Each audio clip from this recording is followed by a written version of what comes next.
국내 코로나19 확진자가 어제보다 114명 늘어서 총 7,869명으로 집계가 됐습니다. 전국적으로 신규 확진 감소세는 뚜렷해졌지만 콜센터 관련 확진자가 계속 나오면서 방역당국이 긴장의 끈을 놓지 않고 있습니다. 전 세계적으로 감염자가 12만 명에 육박하면서 주저하던 세계보건기구도 결국 팬데믹, 세계적 대유행을 선언했고 세계 경제 충격에 대한 우려도 커지고 있는 상황입니다. 최원석 고대 안산병원 감염내과 교수, 유재복 해설위원과 관련 내용들 살펴보겠습니다. 어서 오세요. 어서 오십시오. 네, 안녕하세요. 유재복 기자. 네. 신규 확진자가 이제 114명으로 어제는 200명대였는데 다시 100명대로 이제 좀 줄었어요. 네네. 어떻게 봐야 됩니까? 일단 대구 경북에서 환자가 많이 줄었습니다. 81명으로 줄었고요. 예. 나머지는 이제 콜센터 관련 환자들인데요. 어저께 콜센터 관련 환자가 서울, 경기, 인천에서 76명이 나왔는데 네. 오늘 잡힌 것은 22명입니다. 이것은 이제 서울, 경기, 인천의 확진자들이 모두 콜센터와 연관됐다는 가정하에 말씀을 드리는 건데 예. 큰 오차는 없을 것 같고요. 그래서 일단 콜센터 관련해서 확진자가 줄었고 대구 경북도 상당히 많이 줄었죠. 네. 절반 가까이 줄었기 때문에 전체 인원이 114명 정도로 준 거고요. 예. 일단 지금 단계에서는 그 대구 신천지 교회와 관련된 검사 결과는 거의 다 나왔다 이렇게 보면 될 것 같고요. 네.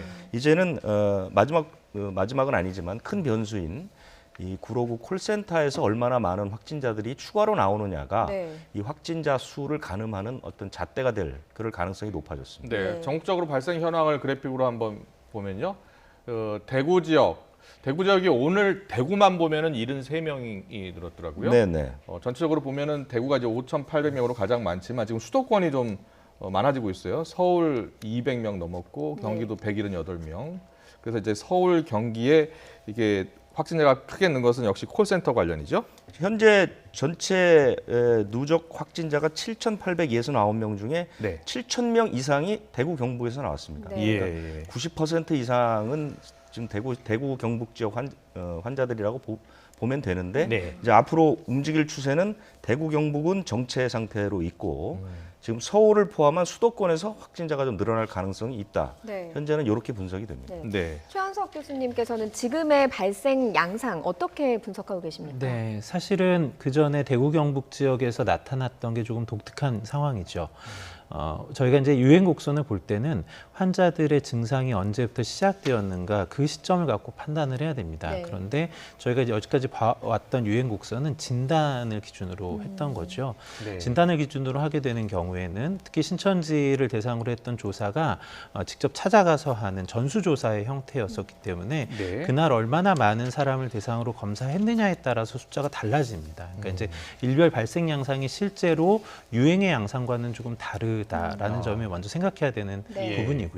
두 번째는 이제 그 집단에 대해서는 저희가 직접적인 능동 조사를 했던 것이고 그 이외 환자분들의 증상이 발생했을 때 의심되는 사례가 있을 때 와서 검사하는 이제 수동 감시의 형태이거든요. 예. 그래서 사실 저희가 전체 유행을 볼 때 신천지 대구의 상황을 좀 제외한 나머지의 양상을 보는 게 중요합니다. 예. 나머지의 양상만 놓고 본다면 사실 지금은 소강 상태라거나 줄어들었다고 말하기 어렵습니다.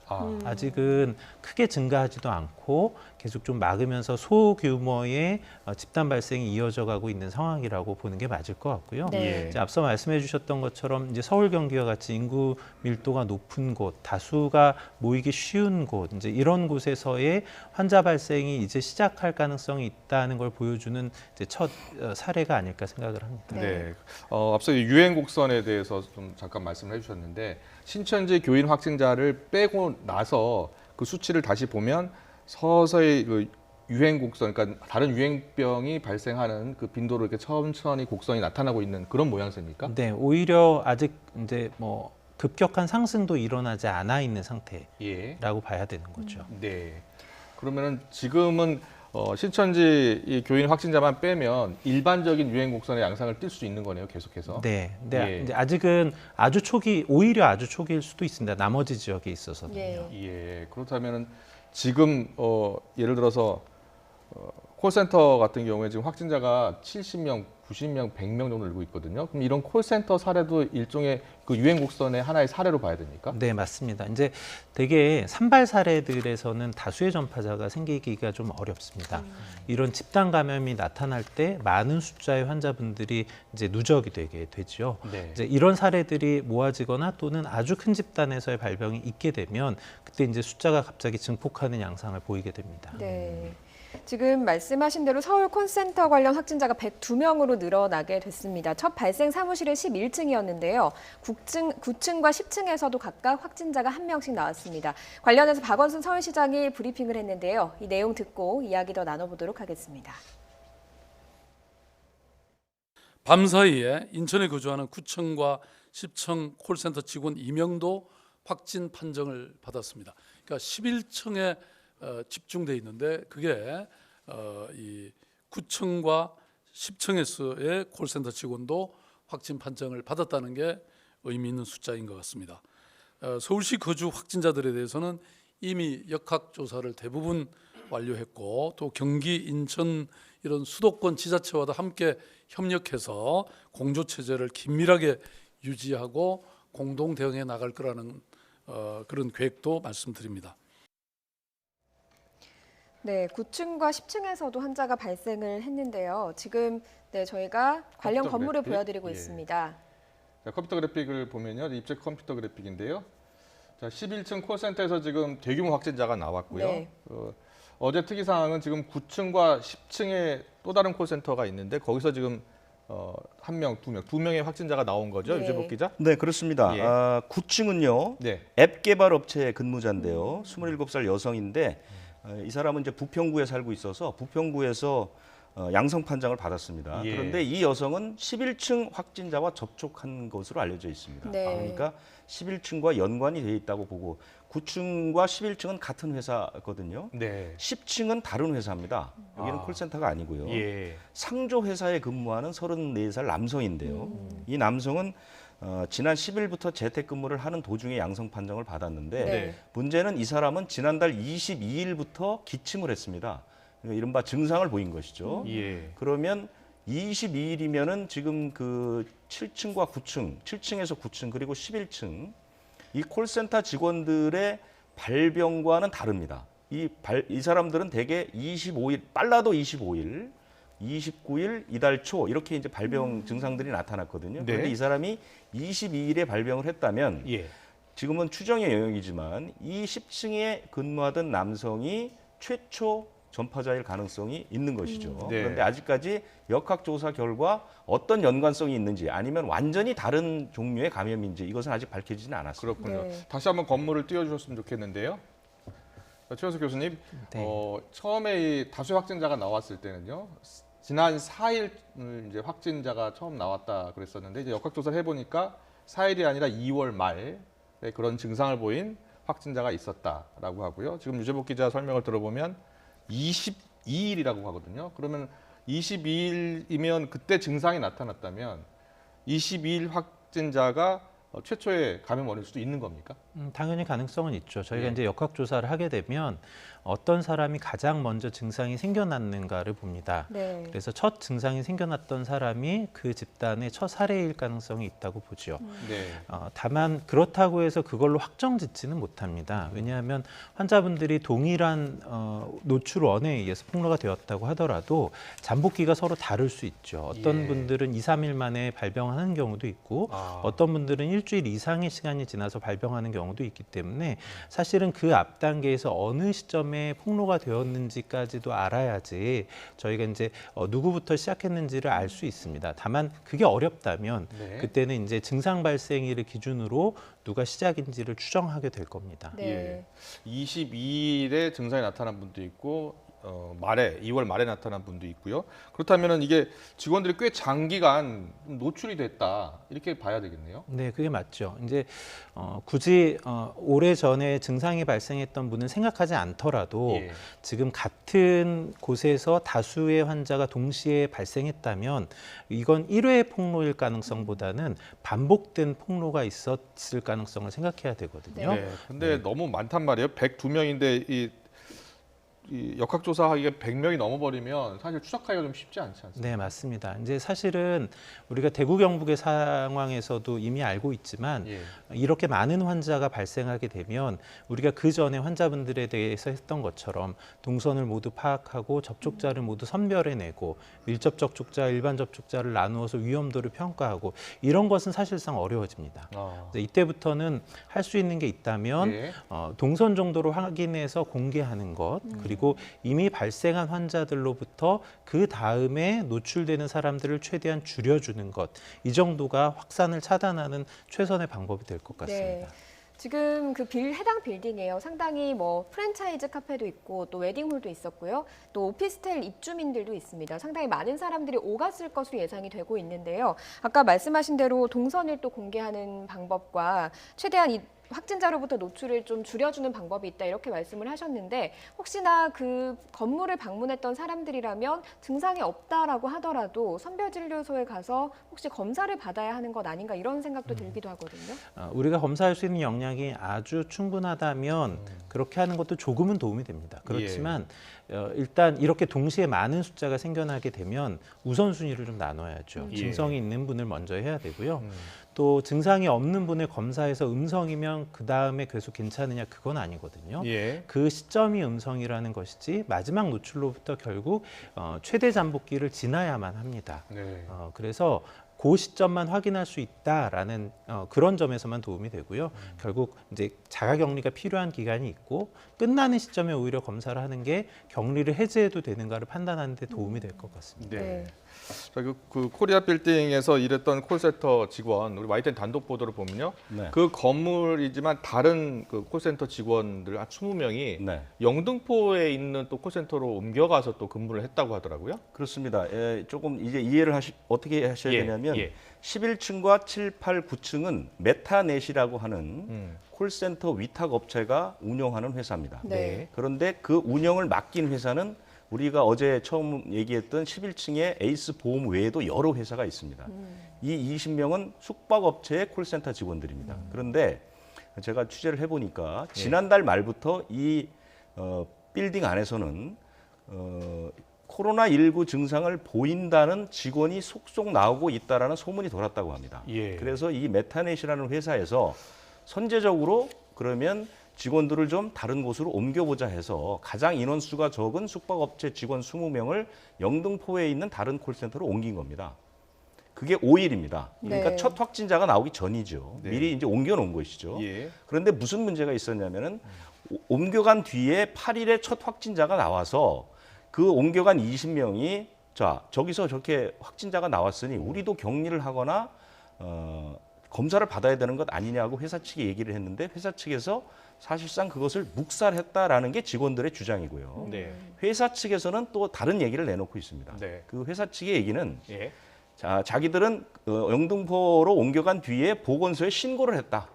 신고를 해서 우리가 어떻게 하면 좋겠느냐고 물어보니 보건소 측에서 직원들 가운데 별다른 증상이 나타나지 않으면 며칠 더 두고 보자. 이렇게 얘기를 해서 자기들은 계속 근무를 시켰다는 것이고요. 예. 지금 그게 두 개의 주장이 엇갈리고 있는 것이고 그 다음에 이제 이 확진자가 이제 급속히 늘어난 뒤에 20명을 대상으로 해서 모두 검사를 했다고 합니다. 증상자가 3명 있었고 나머지 17명은 증상이 없었는데 증상이 있던 3명이 모두 음성 판정을 받았고 나머지 17명도 지금 검사 결과를 기다리고 있는 중이다. 이렇게 얘기를 하고 있습니다. 네.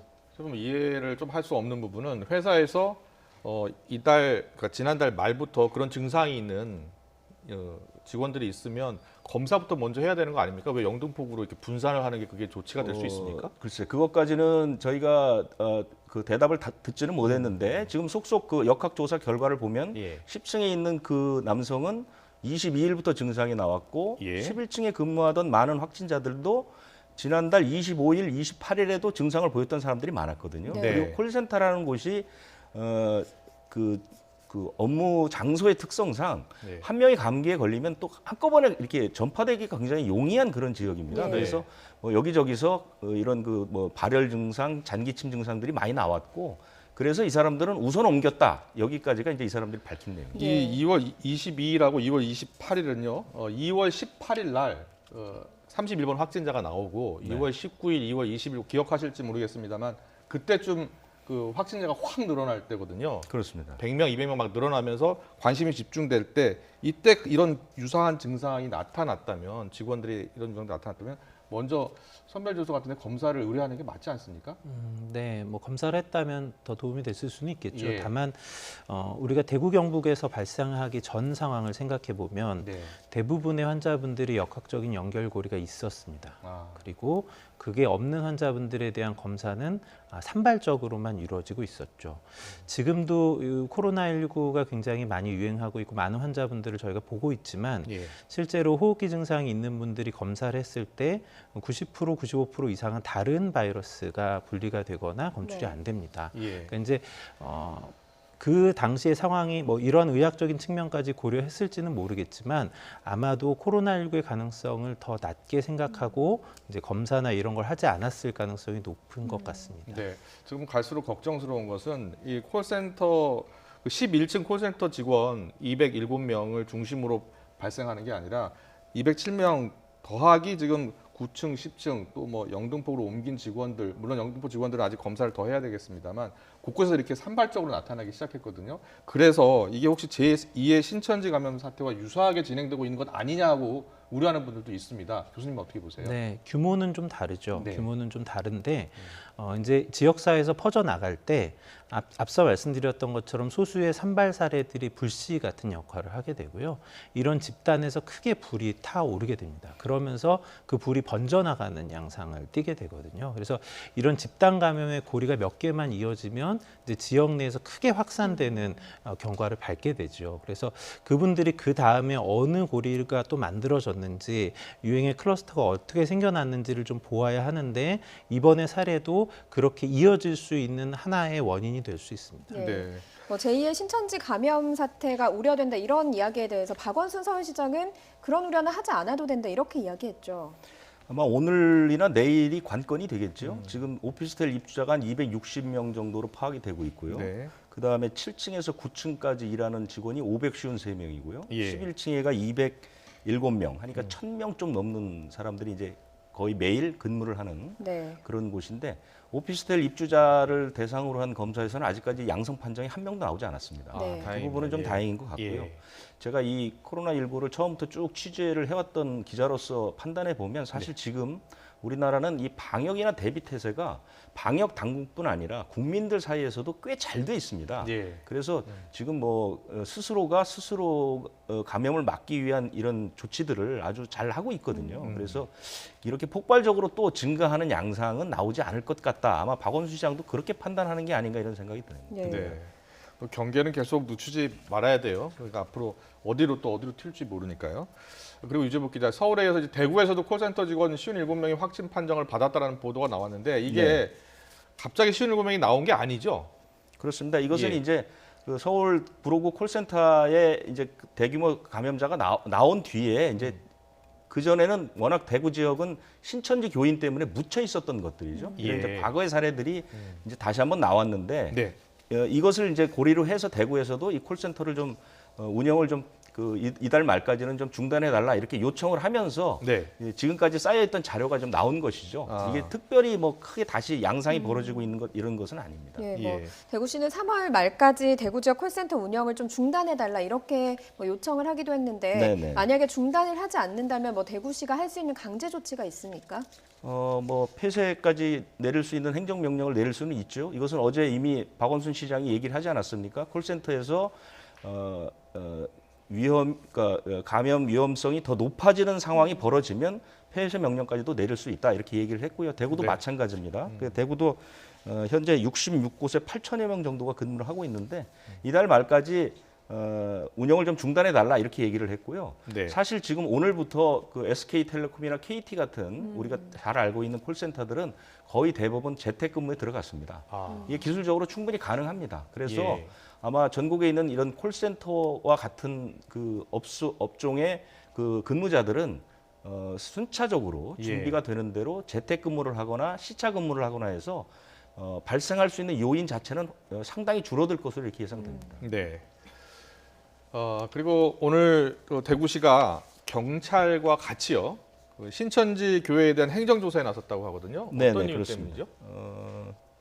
이제 검찰 쪽에서 행정조사, 그러니까 그 압수수색 같은 것을 지금 집행을 하지 않거든요. 예. 근데 대구시 입장에서 보면 사실은 대구시는 그 신천지 교인으로 인한 그 발생이 너무나도 크게 났기 때문에 네. 조금 강력하게 그리고 깨끗하게 조사를 하고 싶어 합니다. 그래서 네. 이번에 행정조사를 한 건데요. 신천지 대구교회를 조사를 했고 예. 거기 지도자, 그러니까 간부의 사택을 이제 조사를 했거든요. 예. 그래서 역학조사에 필요한 자료를 은폐하지 않았느냐 이것을 조사하는 겁니다. 그런데 뭐 신천지 쪽에서도 25명이 나와서 그 조사를 협조했다고 해요. 예. 이 행정조사는 조사를 받는 측에서 거부하면 어쩔 도리는 없습니다. 그런데 신천지 쪽에서는 어쨌든 표면적으로는 협조를 하는 모양새이기 때문에 오늘 아마 행정조사가 마무리가 됐을 거고요. 이 네. 자료를 토대로 신천지 쪽에서 무언가를 숨기고 있다면 이제 법적 조치나 검찰 고발 이런 수순으로 들어가겠다는 입장입니다. 네. 네, 뭐 콜센터뿐만이 아니라 사실 뭐 노래방, PC방, 스포츠센터 이런 곳들에서도 좀 집단 감염 우려가 커졌고 실제로 그런 사례들도 나왔습니다. 네네. 그런데 좀 우려되는 것이 동대문구에서 PC방을 통한 확진자 4명이 나왔다고 하더라고요. 그렇습니다. 이게 동안교회라는 곳하고 이제 연결이 되는데요. 동안교회에서 6명이 확진됐는데 이 동안교회의 교인이 그 PC방을 이용을 했습니다. 그게 지난 1일인데요. 이 PC방을 다녀간 다른 사람들이 확진이 되는 거죠. 그러니까 동작구 대방동에 사는 여성, 그다음에 휘경동에 사는 형제, 뭐 이런 사람들이 이 PC방을 자주 이용을 했는데 이제 감염이 된 거죠. 휘경동에 사는 뭐 여성, 이런 사람들이 이제 다 같은 PC방을 썼습니다. 그래서 교회에서 시작된 감염이 PC방을 통해서 이제 번지게 된 것이고 PC방도 콜센터와 같이 다닥다닥 붙어서 뭐 그 컴퓨터를 사용하고 예. 굉장히 좀 이렇게 뭐라 그러죠? 밀폐되어 있는 그런 예. 공간이기 때문에 감염의 위험은 상당히 높은 편입니다. 네. 자, 최원석 교수님이 옆에 계시니까 오늘 WHO가 드디어 이제 팬데믹이라고 했죠. 팬데믹. 그동안은 그 팬데믹을 하는 걸 되게 좀 꺼려하는 그러한 모습이었거든요. 근데 결국은 팬데믹을 선언했습니다. 세계적 대유행.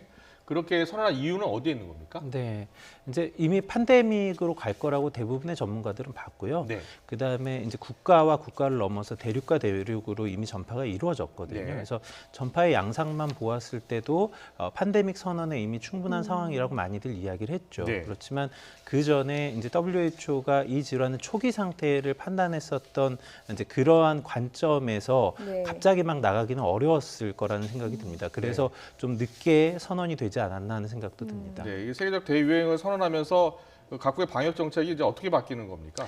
네, 이제 팬데믹을 선언하게 되면 예. 이제 이 질환이 한 지역이나 한 국가의 문제가 아니고 전 세계적인 문제가 되고 어느 곳에서도 이 감염이 발생할 수 있다, 유행이 일어날 수 있다는 걸 이야기합니다. 네. 다시 말해서 한 국가에서만의 끝나는 것으로 끝나는 게 아니라 전 세계적으로 마무리가 되어야 끝난다는 거죠. 네. 그래서 각 국가마다 아직 환자 발생이 적다고 하더라도 환자가 다수 발생할 수 있다는 것을 네. 전제하고 이제 방역의 조치들을 준비해야 될 것이고요. 예. 또 이미 환자 발생이 많아져 있는 곳에서는 이제 팬데믹이라는 것 자체가 사람 간의 전파 능력이 아주 좋다는 걸 전제로 하거든요. 그렇다면 완전한 차단은 쉽지 않기 때문에 네. 실제로 이제 완전한 차단보다는 전파의 속도를 늦추고 그래서 이 사회가 대응할 수 있는 역량 내에 있도록 해주어서 피해를 최소화시키는 방향의 그러한 정책들을 삼아갈 수 있도록 이제 그런 기준이 되는 것이라고 볼 수 있습니다. 그러니까 그동안은 이 확산 차단을 위해서 전 세계가 노력을 했습니다만 결국은 107개국 12만 명까지 감염자가 늘어나면서 이제는 피해 최소화로 나서야 한다. 그동안 전문가들이 계속 그런 이야기를 하지 않았습니까? 네, 맞습니다. 이제 저희가 이미 몇 주가 됐죠. 몇 주 전에 이야기하기를 이 질환의 전염력을 보니 굉장히 높고 예.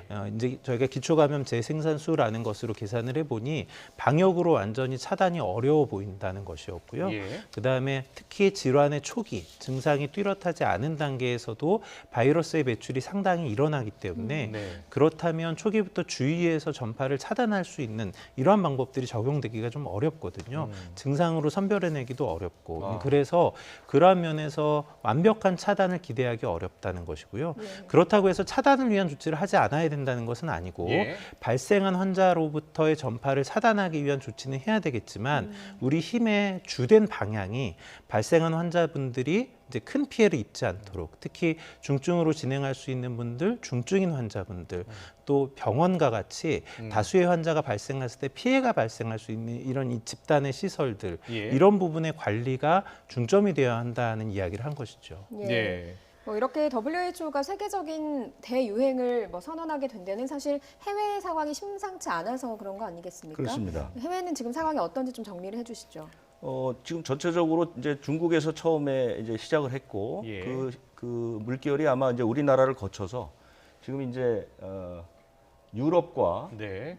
유럽 쪽과 중동 쪽으로 가는 것 같습니다. 지금 그 유럽이 중심은 이탈리아입니다. 네. 이탈리아는 지금 그 상당히 그 발생하는 그 확진 속도가 빠르고 특히 사망자 숫자가 상당히 빠릅니다. 치사율이 6%를 넘어서 사실은 굉장히 높거든요. 전 세계에서 가장 높은 그런 편이고요. 유럽은 지금 그 국경 개방 조약이라는 게 있습니다. 네. 그래서 사실은 그 유럽 연합에 있는 26개 나라는 국경을 마음대로 넘나들 수가 있습니다. 그런데 이 국경 폐쇄 조치를 유럽 연합 쪽에서 결정을 하지 않아서 지금도 열려 있는 상태입니다. 네. 그래서 이탈리아로부터 시작된 이 확산 물결이 지금 전 유럽을 다 삼키고 있거든요. 그래서 지금 뭐 영국 정도로 빼면은 나머지는 거의 다 지금 거의 하루에 두세 배씩 확진자가 늘어나는 그런 상태고요. 네. 중동 역시 이제 이란을 중심으로 해서 좀 환자 수가 계속 늘어나고 있는데요. 역시 확산 속도가 굉장히 빠릅니다. 그래서 이제 그 대유행이라는 것은 적어도 2개 대륙에서 창궐이 돼야 가능한 것인데 이미 이제 2개 이상 서너 개의 대륙에서 거의 모든 그 나라에서 지금 다 확진자 수가 빠르게 늘고 있는 이런 추세이기 때문에 네. 사실은 그 전 세계적 비상 사태가 시작됐다 이렇게 평가를 해도 큰 무리가 없을 것 같습니다. 예. 네. 지금 보니까 그 유럽 같은 경우에는 이 프로축구 유벤투스 현역 선수가 또 코로나19 판정을 받아가지고 지금 뭐 축구 경기도 그동안 이거 중단해야 된다 말아야 된다는 얘기가 많았었는데 이제 네. 전체적으로 유럽에서는 이제 축구를 무관중 경기로 하거나 아예 게임을 중단하는 상황까지 온 것 같아요. 그렇습니다. 뭐 지금도 여러 나라에서 무관중 경기를 하고 있고 특히 유럽은 프로 스포츠 특히 축구가 이제 굉장히 인기가 있는 그런 곳인데 네. 지금 모든 나라에서 아마 이 축구 경기를 중단하거나 아니면 무관중 경기를 하거나 이런 이제 결정의 순간에 온 것 같죠. 네. 우리나라도 마찬가지입니다. 우리나라도 지금 프로 스포츠가 있는데요. 이 프로 스포츠 벌써 프로야구 같은 것은 개막이 연기되지 않았습니까? 예. 이런 식으로 관중들이 많이 모이는 즉 사람이 많이 모이는 경기는 앞으로 상당히 위축될 가능성이 있습니다. 네, 최 교수님. 일각에서는 WHO가 너무 이 세계적 대유행 선언을 늦게 했다 이런 지적도 계속 나오고 있어요. 지금이라도 일단 세계적 대유행을 선언했고 이제 앞으로 각국이 이제 피해 최소화를 위해서 노력해야 될 텐데 어떤 점에 가장 그 주의를 기울여야 됩니까? 네, 이제 말씀드렸던 것처럼 피해 최소화의 포커스를 어디에 둬야 하느냐가 예. 중요합니다. 예. 이제 저희가 이 질환에 대해서 잘 알고 있는 것처럼 모든 사람이 걸릴 수는 있지만 걸렸을 때 특히 중증으로 진행할 수 있는 분들이 있죠. 고령자이거나 만성 질환이 있는 분들, 특히 이제 병원 내에서 발생이 퍼졌을 때 아주 큰 피해가 발생할 수 있다. 저희가 이미 대남 청도병원을 통해서 확인을 했지 않습니까? 예. 그래서 이러한 부분에 좀 중점을 두고 집단에 대한 관리, 고위험군에 대한 관리를 해야 될 것이고요. 검사를 한다고 하더라도 이제 선별적으로 이런 분들이 더 우선순위를 가져야 할 것이고 또 이제 치료에 대한 측면에 있어서도 지금 이제 대구 경북 지역을 보면 네. 너무 많은 환자가 진단이 되고 났더니 중증도에 따른 환자분들의 선별 또 배정 이런 게 잘 되지 않고 네. 있거든요. 그래서 뭐 중증으로 갈 수 있는 분임에도 불구하고 자가격리 상태에 있다든가 여전히 입원을 못 하고 있는 분들이 이런 상황이죠. 그래서 그런 일들이 아주 짧은 시간 안에 벌어질 수 있기 때문에 아직 환자가 많지 않다고 하더라도 그런 환자의 분류 체계 그리고 이에 맞춘 환자를 대응할 수 있는 시설, 기관에 대한 준비 이것들이 되어 있어야 합니다. 예. 네. 그리고 한 가지 더 여쭤보고 싶은 게 지금 아직 치료제가 개발이 안 됐잖아요. 백신은 물론이고요. 이런 대유행이 발생하고 나면 WHO가 대유행을 선언하고 그리고 각국이 이제 치료제 개발에 더욱더 적극적으로 나설 거 아니에요. 언제쯤 이게 치료제가 나올 수 있을까요? 안타깝게도 예. 이 유행에 영향을 줄 수 있는 수준의 약물이 단기에 개발되기는 어렵습니다.